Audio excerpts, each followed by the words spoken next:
Okay. Hello Akshay, good morning.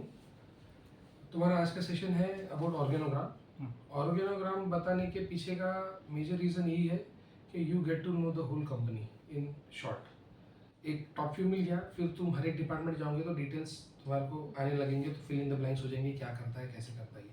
So that is why this is recording इसलिए किया जा रहा है कि इसके रिगार्डिंग तुमको कभी भी कुछ क्वेश्चन रहा तो this recording will be you for your basic queries. Of course I will be always there to sort it out, तो ताकि कुछ भी हो वो क्लियर हो। तुम्हारा कोशिश यही है अभी रखना जितना ले सको, बाकी जो बचा जो क्वेरी रही एवरीवन इज देयर वो करेंगे, ठीक है। So firstly about organogram. Organogram क्या होता है, कुछ आइडिया है क्या? नहीं। ओके, ऑर्गेनोग्राम यानी ट्री जैसा, फैमिली ट्री पता है? फैमिली ट्री यानी कौन हेड है, उसके बच्चे कौन थे, उनके बच्चे, यही ऑर्गेनोग्राम है। एक कंपनी के लिए उसको ऑर्गेनोग्राम बोलते हैं। अब ऑर्गेनोग्राम के लिए फर्स्ट स्टार्ट करता हूँ 11 से, because 11 as a primary will be a better point to start for the things. अब मेरा जो ऑर्गेनोग्राम रहेगा, मैं जो तुम्हारे को बताऊँ, ये डिपार्टमेंट ओवरऑल फ्लो उसके बारे में रहेगा, जो तुम्हारे को ओवरऑल आइडिया दे देगा। एचआर का ऑर्गेनोग्राम शायद डिटेल रहे, ये आदमी है यहाँ पे, ये है वो, मैं उस पर फोकस नहीं करूँगा। My focus will be on general idea, general flow of the things. Okay, so organogram when I say first I will start with LLS, that is Levan life sciences. Levan life sciences के अंदर of course the company presentation हो गया तुम्हारा run? नहीं हुआ? नहीं हुआ क्या? अच्छा, ओके ग्रेट, ठीक है। तो I will let you know about the company in brief. Company के बारे में तो ब्रीफ प्रेजेंटेशन रन तो कर लेंगे, बट एक जस्ट आइडिया देने के लिए, we are as such company with legacy of more than 40 years. Leben नाम से पहले स्टार्ट की थी पापा ने और अंकल ने, एंड देन इन 2016 वो सेपरेट हुए, and then this Leben life sciences were found, और वो लेबन लेबोरेटरीज थी। और लेबन लाइफ साइंसेस जो है, अब हम आज उसके बारे में बात करते हैं। लेबन लाइफ साइंसेस को लीड करते हैं हमारे managing director who is mister Harish Shah. उसके बाद डायरेक्टर और टेक्निकल डायरेक्टर माई सेल्फ, और उसके नीचे बाकी के सभी डिपार्टमेंट्स हैं। अभी जितने भी डिपार्टमेंट्स हैं और जितना भी वर्किंग है, ये मेजर दो पार्ट्स में डिवाइड होता है। एक है मैन्युफैक्चरिंग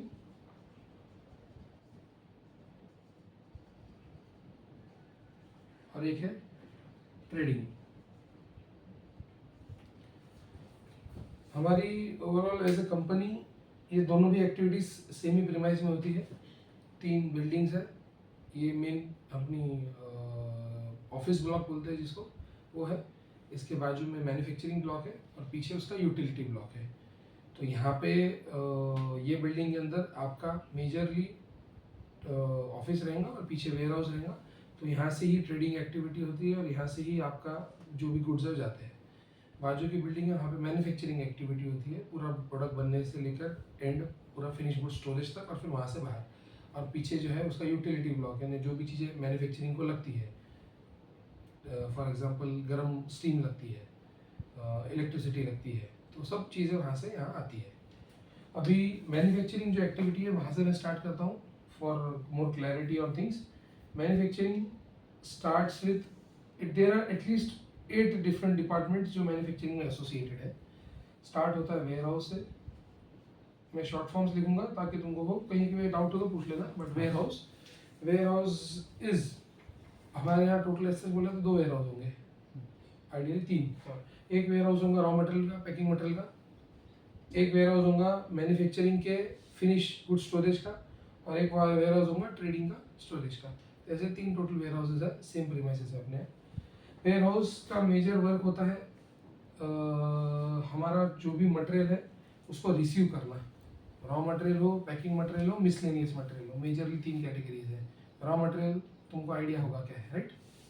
एंड पैकिंग मटेरियल भी तुमको आइडिया होगा, जो उसको बाहर कवर करने के लिए लगता है। मिसलेनियस के अंदर फॉर एग्जांपल हमको कुछ मटेरियल निकालना है तो उसके लिए पॉली बैग लगती है, तो that is a miscellaneous material. हमको क्यूसी के अंदर बहुत सारी चीज़ें, बीकर्स लगते, पिपेट्स लगते, इंस्ट्रूमेंट के स्पेयर पार्ट्स लगते, मशीन्स के स्पेयर पार्ट्स लगते, तो ये सब मिसलेनियस का पार्ट बनते हैं। So that is how the warehouse works. Warehouse के अंदर जो पूरी प्रोसेस है, पूरा वर्किंग जो होता है पूरा प्लांट का, हमारा plant as such is compliant to European norms, UGMP. उसका ऑडिट अपन ने क्लियर किया, ऐसे अलग अलग कंट्रीज के ऑडिट अपन क्लियर करते जाते हैं. So we have to work in a certain fashion and that is defined एक बुक में, एक पेपर पे वो लिखे गए, उसको बोलते हैं SOP, standard operating procedure. This is will be critical for you कि तुमको जस्ट एक आइडिया रहे क्या है SOP, standard operating procedure. In short, तुमको अगर भैया चाय बनानी है तो चाय बनाने की तुम पता है, तुम कर लेते खुद, बट अपने यहाँ प्रोसीजर लिखी रहती. रीज़न बहुत सिंपल है, जैसी हमेशा चाय बनती है वैसी बननी चाहिए, कहीं पे कोई गड्ढा नहीं करना चाहिए, क्योंकि लोग मल्टीपल है, मल्टीपल लोग में से किसी ने कभी भी हैंडल किया तो उसमें कभी गैप नहीं होना चाहिए. ठीक है. तो वेयर हाउस के अंदर मटेरियल आता, मटेरियल आने के बाद उसका मटेरियल सैम्पलिंग होता और वो करता है QC वो मटेरियल को सैंपल करता. कितना क्या वो तुम जाएंगे तो तुमको आपको डिटेल्स मिलेंगे पूरे. तो रॉ मटेरियल हो, पैकिंग मटेरियल, उसका सैंपल लेंगे, सैंपल लेके जाके ऊपर उसके लैब में, फर्स्ट फ्लोर पे हमारी QC लैब है, QC लैब में टेस्टिंग करेगा. टेस्टिंग करके अगर वो मटेरियल ओके है तो मटेरियल को रिलीज़ करेगा. अब ये पता कैसे चलता, तो दो चीज़ें, एक फिजिकल स्टिकर्स लगते कि पहले भैया पहला आया तो क्वारंटाइन रहता, क्वारंटाइन यानी रिसीव हो गया बट टेस्टिंग नहीं हुआ है. फिर अंडर टेस्ट, सैंपल ले लिया तो अंडर टेस्ट गया कि भाई टेस्टिंग चालू है. फिर अप्रूव्ड यानी एक्सेप्ट हो गया, आप अब इसको यूज़ कर सकते हैं. रिजेक्टेड, एक्सेप्ट नहीं हुआ, बाहर जाएगा. टेस्टिंग करने के बहुत सारे अलग अलग इंस्ट्रूमेंट्स लगते हैं. तो QC की पूरी लैब है अपने यहाँ फर्स्ट फ्लोर पे. वो लैब के अंदर अराउंड 35 से 40 लोग काम करते हैं फॉर मेनली टेस्टिंग. अब ये टेस्टिंग बहुत अलग अलग चीज़ों का करता है. One of them being raw material, packing material, miscellaneous material. और बाकी क्या करता है बताता हूँ आगे. फिर मटेरियल रिलीज हुआ तो वेयर हाउस वाले उसको स्टोर करके लेंगे, बराबर. अप्रूव हो गया, अब उसको अपने उनके पास रैक्स है, वो रैक्स के अंदर स्टोर कर दिया. अब नेक्स्ट डिपार्टमेंट आता है प्रोडक्शन. प्रोडक्शन वाला बोलता कि सर ये हमारा प्लानिंग है, क्योंकि कोई भी प्रोडक्शन का काम विदाउट प्लानिंग नहीं होता. तो हम हर महीने, इस महीने नेक्स्ट महीने का प्लानिंग करेंगे. तो पूरा प्लानिंग किया. प्लानिंग के अंदर सर ऐसा ऐसा प्लान है, डिस्कस किया इंटरनली, रिक्वायरमेंट सेल्स वालों की देखी कि सेल्स वाले बोल रहे हैं हम लोग ये बेचेंगे, तो प्रोडक्शन वाले बोलते ठीक है हम उसको प्लानिंग में डालते हैं. तो प्लानिंग के अंदर डाला. प्लानिंग के अंदर डालने के बाद अपने पास समथिंग कॉलेज जैसे टैली ERP है, वैसे मैंने पता है ना ट्रोजन ERP है. तो उसके अंदर वो रिक्वायरमेंट्स डालते हैं कि ये प्रोडक्ट अपने को इतनी बैचेस बनानी है, हर चीज़ बैच में बनती है. फॉर एग्जाम्पल इसका बनाने हैं तो इसकी एक बैच साइज डिसाइड है कि 1 लाख पेन बनेगी एक साथ, तो 1 लाख पेन बन सकती है. आप 1 लाख से कम कर सकते हो एक पॉइंट तक, 1 लाख से ज़्यादा नहीं कर सकते, क्योंकि 1 लाख तक आपने उसका पूरा ट्रायल लिया है, सब हो चुका है. तो इस तरीके से इसकी बैच साइज डिसाइडेड है. तो सेल्स ने बोला कि हमको ये लेना है. प्रोडक्शन के साथ मेरे साथ फाइनलाइज हुई वो पूरी, उसको बोलते हैं प्रोडक्शन प्लानिंग की शीट. तुम जैसे आगे जाओगे तो तुमको प्रोडक्शन प्लानिंग की शीट दिखाई जाएगी, तुमको आइडिया आएगा कि कैसे प्लान होता है. वी एटलीस्ट रन 3 मंथ्स आगे. मैंने वी आर इन जून, जुलाई अगस्त सितंबर का प्लानिंग हो गया है. अब इसमें जुलाई का फ्रीज हो गया, क्योंकि आज 15, हमने 18 तारीख क्रॉस कर ली, तो जुलाई का फ्रीज 18 को फ्रीज होता है. उसके अंदर अब ऊपर नीचे कोई पहले लेना है बाद में लेना है वो सब हो सकता, बस ज़्यादा नहीं. अगस्त और सितंबर का ओपन रहता कि आपको कुछ पीछे से समझ लो कोई प्रोडक्ट एकदम मूवमेंट बढ़ गया मार्केट में, सेल्स वाला बोला सर हमारे को शॉर्ट जा रहा, प्रोडक्ट बनाना पड़े, तो दैट्स इट. तो ये प्रोडक्शन प्लानिंग होता. तो प्लानिंग के हिसाब से प्रोडक्शन वाले देखते हैं कि हमारा कौन सा प्रोडक्ट प्लान है. तो प्रोडक्शन में जो प्लान प्रोडक्ट रहता उसकी रिक्वेस्ट डालते हैं वेयर हाउस को कि भैया हमारे को ये प्रोडक्ट की बैच लेनी है, आप हमारे को इसके लिए ये मटेरियल दीजिए. ओके. तो वेयर हाउस वाले उनको मटेरियल डिस्पेंस करके देते हैं. Word is dispense. मैं लिख लेता हूँ फॉर यू. एक है सैम्पलिंग और यहाँ पे है डिस्पेंसिंग.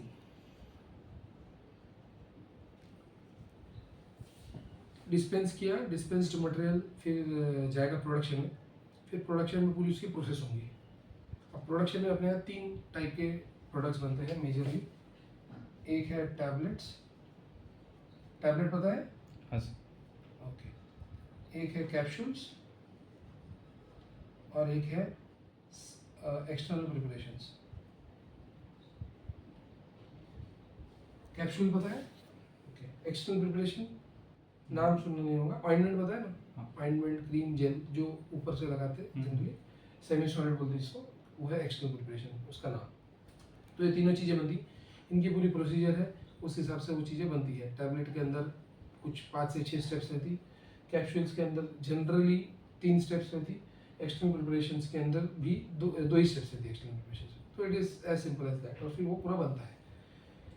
इसके बाद प्रोडक्शन में भैया प्रोडक्ट बना दिया, तो प्रोडक्ट जब बन रहा है तो बनने के अंदर अलग अलग स्टेजेस है। मैंने जैसे बोला 3 स्टेप 2 स्टेप, तो पहली स्टेप के बाद उसका सैंपल होगा, दूसरी स्टेप के बाद भी सैंपल होगा। क्यों? कोई प्रोडक्ट पूरा एंड में गलत बन जाए ऐसा नहीं चल सकता। तो you need to have checks, इसको बोलते हैं इन प्रोसेस चेक्स। तो इन प्रोसेस चेक्स यहाँ पे होते रहते हैं बाय, अब कौन करता है इन प्रोसेस चेक्स? तो उसका नाम है QA, जिसका फुल फॉर्म है क्वालिटी एश्योरेंस। तो क्वालिटी एश्योरेंस वाले आपके इन प्रोसेस चेक्स करेंगे। इसको अगर क्वालिटी एश्योरेंस को समझना है तो ये लोग क्वालिटी अश्योर करते हैं। तो क्वालिटी कंट्रोल क्या और क्वालिटी एश्योरेंस का डिफरेंस क्या, मैं उस पर आता हूँ। तो ये लोग, आपका पॉलिसिंग का भी रूल रहता पार्टली कि भैया तूने मशीन बराबर साफ हुई, उसके चेक पॉइंट्स। फिर मशीन में बराबर तूने मटेरियल जो लिया था वो क्वांटिटी बराबर ली, उसका चेक पॉइंट। फिर प्रोडक्ट बना तो प्रोडक्ट के अंदर का थोड़ा सैंपल लेना, ये लोग सैंपल लेते हैं। सैंपल लेके भेजेंगे कहाँ? टेस्टिंग को, QC को। तो QC other than RM, PM, MS miscellaneous material के सिवाय इन प्रोसेस के जो सैंपल्स रहते हैं ना, उसको भी टेस्टिंग करता है। तो इन प्रोसेस के सैंपल्स लिए, ओके गया तो प्रोडक्ट आगे बढ़ा सेकंड स्टेप पे, उसका इन प्रोसेस का सैंपल लिया प्रोसेस के बाद, ओके गया थर्ड स्टेप पे। तो ऐसे चलता है। लास्ट में प्रोडक्ट पैक होगा, पैक हो गया कि फिर पैक होके उसका वो लोग सैंपल वापस देते हैं QA को, और वो पैक प्रोडक्ट को बोलते हैं फिनिश प्रोडक्ट।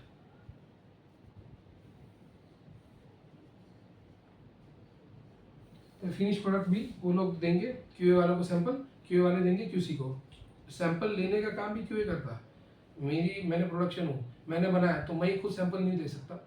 यहाँ पे QA की जिम्मेदारी है सैंपल लेना। रीज़न एक ऐसा है कि मेरी इच्छा भी यार ये वाले थोड़े बराबर है, ये वाले देता वो नहीं देता, तो ये चलता नहीं फार्मा में।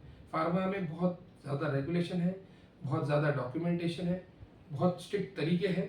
इस तरीके से बनेगा, तुम जैसे जाओगे तुमको आइडिया आएगा कैसा है क्या है। तो वो चेक्स होते हैं। फिर वो इन प्रोसेस चेक्स हुए, सैंपल्स लिए, सैंपल लेके भेजा। अब इन प्रोसेस चेक्स और भी रहते हैं। फॉर एग्जांपल एक मशीन चल रही है जिसको कंप्रेशन बोलते हैं, यहाँ पे टैबलेट बनती है।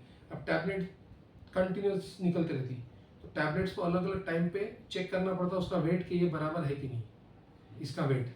क्योंकि अगर मैंने एक टैबलेट का वेट बोला 130 मिलीग्राम है, अब वो 130 की सेटिंग मशीन में कुछ हिल गई, 120 हो गई या 150 हो गई, चल सकती नहीं चल सकती। एक परसेंटेज अलाउड है वो उसमें लिखा रहता, तो वो अगर नहीं है तो फिर वो वहाँ पे प्रॉब्लम हो जाएगा। इसलिए इनका रोल इन प्रोसेस चेक्स का है, इनका रोल लाइन क्लियरेंस का है।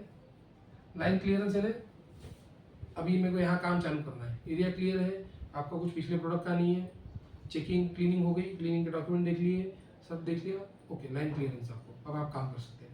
तो लाइन क्लियरेंस का भी इनका काम है। और एक सैम्पलिंग देखो बोला, वैसा काम है इनका सैम्पलिंग। सैम्पलिंग ये जो सैंपल लेके भेजते हैं ना, ये ऊपर ये वाला इन प्रोसेस और फिनिश वाला, ये होगा QA का काम। अभी ये सब QA ने कर लिया, प्रोडक्शन ने लास्ट में फिनिश प्रोडक्ट बना दिया, इन्होंने उसका सैंपल ले लिया, QC को भेज दिया, QC ने फिनिश प्रोडक्ट का टेस्टिंग किया, प्रोडक्ट टकाटक है, जैसे एक्सपेक्टेड है, रिक्वायर्ड है, उसकी स्पेसिफिकेशंस वैसे ही है, ओके ठीक हो गया। तो वो वापस जो फिनिश प्रोडक्ट है वो देंगे वेयर हाउस को, काय के लिए? स्टोरेज के लिए। तो warehouse raw material packing material भी स्टोर करता है, फिनिश प्रोडक्ट भी स्टोर करता है, जगह अलग है दोनों की, ओके। स्टोर करेगा, कोई भी रिक्वायरमेंट आई, ऑर्डर आई, इनवॉइस बनाएगा तो भेज देगा। ये main QC, QA, production and warehouse, ये मेन 4 आधार है जिस पे पूरा काम होता है। इसमें एक चीज़ मैं तुम्हारे को बोली नहीं, वो आपको भी ऐड कर देता हूँ, वो है QC के अंदर एक और चीज़ होती है, ये इसके सिवाय, वो है स्टेबिलिटी स्टडीज़। अब स्टेबिलिटी स्टडीज़ क्या है, इसके बारे में डिटेल तो आपको पता चलेंगे, पर शॉर्ट में बोलूँ तो आपकी कोई भी दवाई है तो आपने देखा होगा तो उस पर एक्सपायरी रहती है, वो डिसाइड कैसे होती है इससे। ये फार्मास्यूटिकल्स का one of the most important aspect है, और स्टेबिलिटी, कि तुम कोई भी दवाई मार्केट में जैसी कंडीशन में रहती है वैसे आपको रखना है। तो अपने यहाँ बड़े बड़े चेम्बर है जिसका टेम्परेचर और ह्यूमिडिटी फिक्स रहता, और वो कभी भी अपने यहाँ लाइन भी गई तो अपने DG पे चलेंगे, बट वो हमेशा चलेंगे। यानी तुम्हारी उसके अंदर जो भी प्रोडक्ट है, फॉर एग्जांपल ये ट्यूब है ऑइंटमेंट की, तो उसके अंदर रखी रहेंगी, ये कंटिन्यूस चलेंगी जितने साल तक उसको आपने डिसाइड किया है कि इसकी इतनी इतनी शेल्फ लाइफ रहेंगी, और तब तक उसका आपको हर बार अलग अलग टाइम पॉइंट पे टेस्टिंग करना है। और टेस्टिंग करके अगर प्रूव होता है कि यार ये तुम्हारा प्रोडक्ट ओके है, तब तक जिंदा है, इसके अंदर कोई इश्यूज नहीं है, तो आपका कंटिन्यू हो सकता। कभी अगर इशू आया, समझ लो आपने बोला 3 साल और आपका 2.5 साल में आपको टेस्टिंग में दिख गया कि इशू है, मार्केट से प्रोडक्ट आपको रिकॉल करना पड़ेगा। सो ये हमारे यहाँ का टिपिकल नेचर अफेयर है, स्टेबिलिटी स्टडीज बोलते हैं इसको। अब इसके सिवाय क्यूसी के अंदर ही एक और सेक्शन है जिसको बोलते हैं माइक्रोबायोलॉजी। वो इसलिए एसोसिएटेड है क्योंकि क्यूसी वाले टेस्टिंग करते हैं, माइक्रोबायोलॉजी भी एक टेस्टिंग का पार्ट है, इसलिए बाकी वो डिपार्टमेंट बहुत अलग है। बस माइक्रोबायोलॉजी वाले क्या करते हैं, आपकी कोई भी दवाई है तो कोई भी दवाई आप बोल नहीं सकते कि यार ये दवाई के अंदर समझ लो मैंने एग्जाम्पल कैल्शियम की दवाई है, कैल्शियम बढ़ाने की। अब इसके अंदर अगर समझ लो कोई बैक्टीरिया माइक्रो ऑर्गेनिज्म रहा और वही किसी आदमी ने लिया तो अच्छे होने के बदले खराब बीमार हो जाएगा, तो वो प्रूव करना पड़ता है आपको, तो माइक्रोबियल टेस्टिंग करनी पड़ती वो दवाई की, तो वो टेस्टिंग पूरी अपनी वहाँ होती। माइक्रो वाले पैरेलली उसके सिवाय अपने यहाँ का पानी एक बहुत बड़ा सोर्स है इसका, तो पानी का भी टेस्टिंग करते। अपने यहाँ का एरिया, अब जहाँ पे मैन्युफैक्चरिंग होता है अपना वो अपना सैम्पलिंग और अपना डिस्पेंसिंग, ये 3 एरियाज का, तो सैम्पलिंग, डिस्पेंसिंग और इसको जो इसके भी 2 एरिया रहते प्रोडक्शन के। एक रहता प्रोसेस एरिया, प्रोसेस यानी एकदम हार्डकोर जहाँ पे गोली बन रही, ओके, और गोली को पहला पैकिंग हो गया फर्स्ट, ये प्रोसेस का पार्ट हो गया।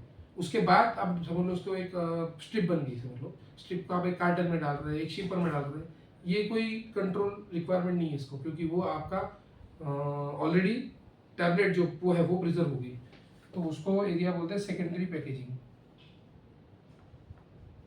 सेकेंडरी पैकेजिंग मतलब सेकेंडरी पैकेजिंग होना पड़ेगा, क्योंकि प्राइमरी तो प्रोसेस का ही पार्ट बन जाती है, ठीक है। तो टैब प्रोडक्शन के 2 टुकड़े होते हैं, 2 एरियाज होते हैं। तो माइक्रो वाले ये प्रोसेस एरिया का, डिस्पेंसिंग का, सैम्पलिंग का, जहाँ पे आपके माइक्रोबियल काउंट लो होनी चाहिए, तो वो वहाँ पे प्लेट्स रखते हैं, चेक करते रहते हैं हमेशा कि आपका एरिया कंट्रोल में है। यहाँ पे कपड़े पहनने से लेके सभी चीज़ों का कंट्रोल रहेगा। फार्मा के अंदर ये स्ट्रिंजेंसी आती है। और पानी, और तीसरा मैंने बोला फिनिश प्रोडक्ट, डन। तो ये 4 के सिवाय अब सपोर्टिंग डिपार्टमेंट जितने हैं वहाँ चालू हो जाती कहानी। सबसे बड़ा सपोर्टिंग डिपार्टमेंट इंजीनियरिंग है, मशीन है, इंजीनियरिंग आएगा। कुछ भी मैकेनिकल इशू हुआ, इलेक्ट्रिकल इशू हुआ, तो सब इंजीनियरिंग वालों के अंदर अलग अलग ये लोग चीज़ें संभालते हैं। ये लोग आपका वाटर का संभालते हैं, क्योंकि पानी जो आता है MIDC से, अपने यहाँ सीधा पानी नहीं देते, पानी को बहुत ट्रीट करना पड़ता है फार्मास्यूटिकल यूज़ के लिए, तो उसका पूरा एक साइकिल है, तो उसके लिए वाटर हैंडल करते हैं वो लोग आपका HVAC, मैंने जो बोला कि टेम्परेचर और ह्यूमिडिटी कंट्रोल करनी पड़ती है पूरे मैन्युफैक्चरिंग एरिया में। कहीं पे भी अगर आपकी नमी बढ़ गई और आपका प्रोडक्ट बन रहा, खत्म। एग्जांपल शक्कर रखी है और बाहर नमी ज़्यादा है, शक्कर गई, तो वैसे यहाँ पे प्रोडक्ट गया तो चलता नहीं, क्योंकि ह्यूमन कंजम्पशन के लिए लोचा होगा तो क्या करेंगे। और दवाइयों की खासियत ये है कि ये अच्छी है तो अच्छी है, बट अगर इसके अंदर कुछ इंटरनल आपने ऐसा एनवायरनमेंट दिया है जिसके कारण इंटरनल उसके अंदर कुछ हो गया डिग्रेडेशन, तो वो ऐसी कुछ चीज़ बना सकती है जिससे शायद किसी को प्रॉब्लम भी हो। फॉर एग्जांपल कैंसर होने के लिए भी चीज़ बन सकती है उसी से सेम, क्योंकि वो केमिकल वो नहीं रहा ना, वो कुछ और बन गया। शक्कर नमक हम डेली यूज़ करते हैं, इसलिए उसके बारे में अपने को पक्का पता है कि इसमें कुछ होता नहीं, खाली क्या होगा, गीला हो जाएगा, फेंक देने का है। बट यहाँ वो कहानी पता नहीं चलती, प्लस वो प्रोडक्ट भी बन नहीं पाता। अब मेरा कोई प्रोडक्ट अगर ह्यूमिडिटी, नमी ज़्यादा थी हवा में, गीला हो गया तो प्रोडक्ट ही नहीं बन पाएगा। तो ये सब टेम्परेचर, ह्यूमिडिटी और इवन एयर, हवा का प्रेशर भी मेंटेन होता है अपने यहाँ। आप अगर प्रोसेस एरिया देखेंगे तो क्या होता है, आपके एट ए टाइम मल्टीपल डब्बे हैं, वो रूम्स है, हर जगह कुछ ना कुछ बन रहा। अब एक रूम की हवा दूसरे रूम में चलेगी तो नहीं चलता, तो उसके लिए पूरा हवा का दबाव मेंटेन रहता, एक पूरी कास्केट रहती, तो जो अंदर का रूम है वो प्रेशर कम रहेगा, कॉरिडोर का ज़्यादा रहेगा, तो अंदर से कभी हवा बाहर आएगी ही नहीं। ये सब चीज़ें part and parcel of the pharma है।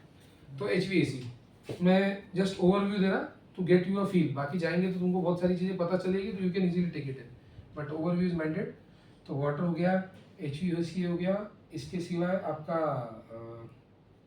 पीछे की यूटिलिटीज़ है। यूटिलिटीज़ है ना, वो जो पीछे की बिल्डिंग बोली ना, जहाँ पे आपका सब है, बॉयलर है, चिलर है, एयर कंप्रेसर है, कूलिंग टावर है, तो ये सब बच्चों को वो मेंटेन करते हैं यूटिलिटीज़। तो ये तीन तीन इनके मेजर ये हो गया। चौथा इनका है ETP। ETP ने सब बन गया, बट जो पानी निकल रहा समझ लो मशीन धोने के लिए, इवन कुछ कचरा निकल रहा, क्योंकि पाउडर तो गिरेगा ही, आप प्रोसेस में हो कितना भी करो तो वो सब मटेरियल को ट्रीट करके अपने को फेंकना पड़ता बाहर, तो उसके लिए अपने यहाँ ETP है, एफ्लुएंट ट्रीटमेंट प्लांट बोलते हैं उसको, वो सबसे लास्ट में है, but that is also under engineering.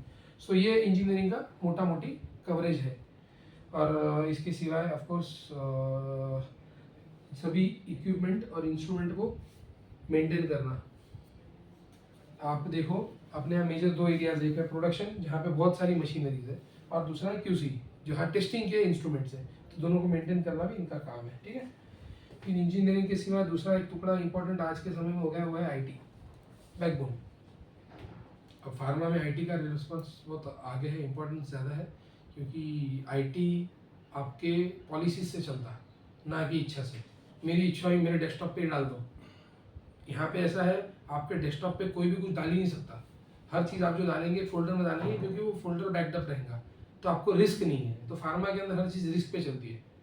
भूकंप आ गया तो इसका एक बैकअप कॉपी कहीं और सेव भी करना पड़ता है, तो इट इज़ दैट लेवल, क्योंकि इसका डेटा इंपॉर्टेंट है। समझ लो QC ने कुछ टेस्टिंग किया, उसका डेटा है, वो डेटा अगर कल खो गया और वो दवाई सामने गई है और उसके कारण किसी को कुछ हो गया, वो तो पीछे पूछते आएंगे कि भैया क्या हुआ, तो डेटा कहाँ है, तो चलता नहीं। तो you need to have risk का मिटिगेशन, रिस्क कम करने के लिए सॉल्यूशन सॉल्यूशन सॉल्यूशन सॉल्यूशन, तो वो करते रहता है। तो IT का एक बहुत बड़ा फार्मा में रोल है। उसके सिवाय IT सादा आपका डेस्कटॉप से लेके वो बड़े कॉम्प्लिकेटेड इंस्ट्रूमेंट्स में, सॉफ्टवेयर जहाँ है, सभी में काम देता है। फिर आता है आपका परचेज। अब ये एक्चुअली सबसे पहला डिपार्टमेंट था, बट मैं थोड़ा पीछे बता रहा हूँ। रीज़न इज के मेन डिपार्टमेंट्स को छोड़ के ये एंसिलरी में गिने जाते, क्योंकि परचेज सपोर्ट करता मेन इनको। तो जो भी मटेरियल वेयर हाउस में आ रहा है वो आ कहाँ से रहा, परचेज से। परचेज नए वेंडर्स ढूंढना, ऑर्डर्स रेगुलर में प्रोडक्शन प्लान के हिसाब से कितनी क्या लगेंगी वो प्रोडक्शन ERP के थ्रू निकालना, चेक करना, उनको ऑर्डर प्लेस करना, ऑर्डर कोऑर्डिनेट करके रिसीव करना, रिसीव करके प्रॉपर वेयर हाउस को मिल गया, इन केस कोई इशू आया तो रिटर्न करना। फार्मा में थोड़ा सा कॉम्प्लिकेटेड रहता है परचेज, क्योंकि फार्मा में ये पेन है, तो पेन का ढक्कन समझ लो XYZ पॉलीमर्स वाले ने बनाया, वो XYZ पॉलीमर्स वाले से आपको ABC भी करना है, तो इतना आसान नहीं है।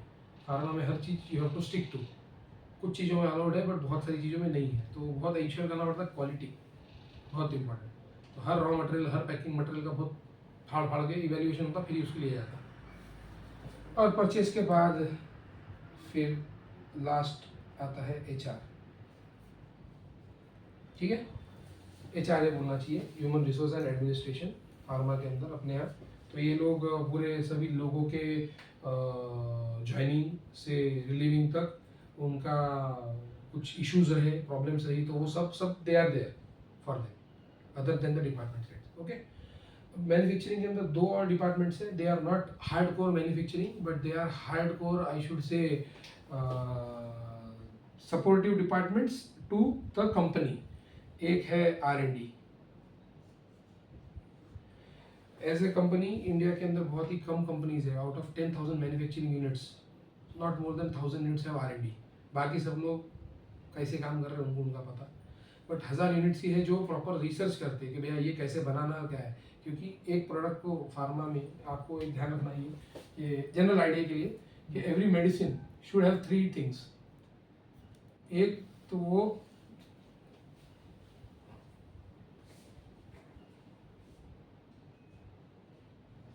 क्वालिटी,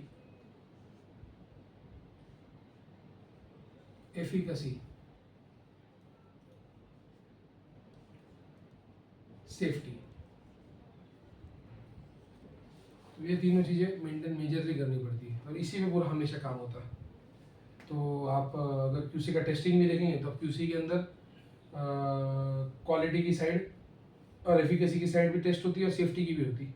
सेफ्टी की मैंने जैसे बोला कि कोई प्रोडक्ट कन्वर्ट हो गया और कुछ ऐसा बन गया जो नहीं बनना चाहिए, जिसको इम्प्योरिटी बोलते हैं फार्मा में, तो इम्प्योरिटी का भी निकाला जाता है, लेवल्स कितने हैं, कंट्रोल में है क्या, इवन स्टेबिलिटी के अंदर वो कंट्रोल में है क्या कि बाहर गए, अगर गए तो फिर इशू है। That is all this. तो R&D वाले प्रोडक्ट के ट्रायल्स लेते हैं बहुत छोटे स्केल पे, बहुत सारे हैं, 10 15 20 40, अब वो किसी को खाने के लिए नहीं है, वो फेंकने के लिए है।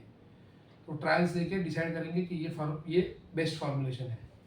तो इसके अंदर प्रोडक्ट जो रहेगा वो उसकी क्वालिटी भी अच्छी रहेंगी, एफिकेसी भी अच्छी रहेंगी, सेफ्टी भी अच्छी रहेंगी through out the shelf life, जितने भी 24 महीने 36 महीने 48 महीने जितने महीने रहेंगी अच्छी रहेंगी। तो पूरा एस्टेब्लिश करते हैं, फिर यहाँ से वो प्रोडक्ट प्रोडक्शन में जाता है। R&D के अंदर और एक पार्ट है, मैं 2 पार्ट बोलता हूँ, एक है FDL जिसको बोलते हैं फॉर्मुलेशन डेवलपमेंट, एक है ADL। तो फॉर्मुलेशन वाला बोलता है कि मैं दवाई बनाया, बट दवाई बना के उसको टेस्टिंग कैसे करना, ये सही है गलत है डिसाइड कैसे होता, तो वो करता है ADL। तो एनालिटिकल डेवलपमेंट, तो अब हर चीज़ को टेस्ट करने की एक प्रोसीजर होंगी, कुछ प्रोसीजर्स दिए हुई है टेक्स्ट बुक में, स्टैंडर्ड गवर्नमेंट ने, बहुत सारों की नहीं है, तो वो फिर डेवलप करते, फिर प्रूव करते कि ये बेस्ट है, इसके सिवाय कोई और ऑप्शन नहीं है, और फिर ADL वाले वो देते QC को। तो प्रोडक्शन FDL फिर प्रोडक्शन से लिंक होता है ट्रांसफ़र, और ADL का ट्रांसफ़र होता है आगे QC में। ये जो है ये पूरा काम जो होगा ये एक समथिंग कॉल्ड GMP, वर्ड सुना है GMP, गुड मैन्युफैक्चरिंग प्रैक्टिसेस के हिसाब से होगा, यानी इसके अंदर नॉर्म्स बहुत गाँव भर के रहेंगे। R&D वालों के लिए कोई नॉर्म नहीं, क्योंकि R&D वाले ट्रायल ले रहे हैं, वो कोई आदमी नहीं खाने वाला। तो R&D वाले एक कंपेरेटिवली ओपन एनवायरनमेंट में जीते, ट्रायल्स के लिए उनको ओपन एंड रहता, एरर्स के लिए ओपन एंड रहता, इनको नहीं रहता। इनका एरर हुआ कि पूरे लग गए पीछे, इनके QA वाले भी लगते, सभी लगते, फिर error is not a scope, और हुआ तो फिर निकालो इशू क्या है। R&D के बाद आता है आपका RA, ये है रेगुलेटरी अफेयर्स। तो रेगुलेटरी अफेयर्स वाले रेगुलेशन पे काम करते हैं। अब कैसा है, आपने सब प्रोडक्ट तो बना लिया, प्रोडक्ट अब आपको इंडिया में देना है, इंडिया के बाहर बाकी कंट्रीज में देना है, तो you have to submit documents. ये सब डॉक्यूमेंट्स थ्रू आउट बन रहे हैं, QA उसमें काम कर रहा, प्रोडक्शन कर रहा, QC कर रहा, सब बन रहे हैं। सबका कंपाइलेशन करके उसके अंदर कुछ गैप्स है, इश्यूज है, तो वो सब ला के सामने उसका एक प्रॉपर डॉक्यूमेंट फाइनल जो सबमिट कर सकते बाहर, उसका काम है RA का। RA का है फुल फॉर्म रेगुलेटरी अफेयर्स। ठीक है, पॉज।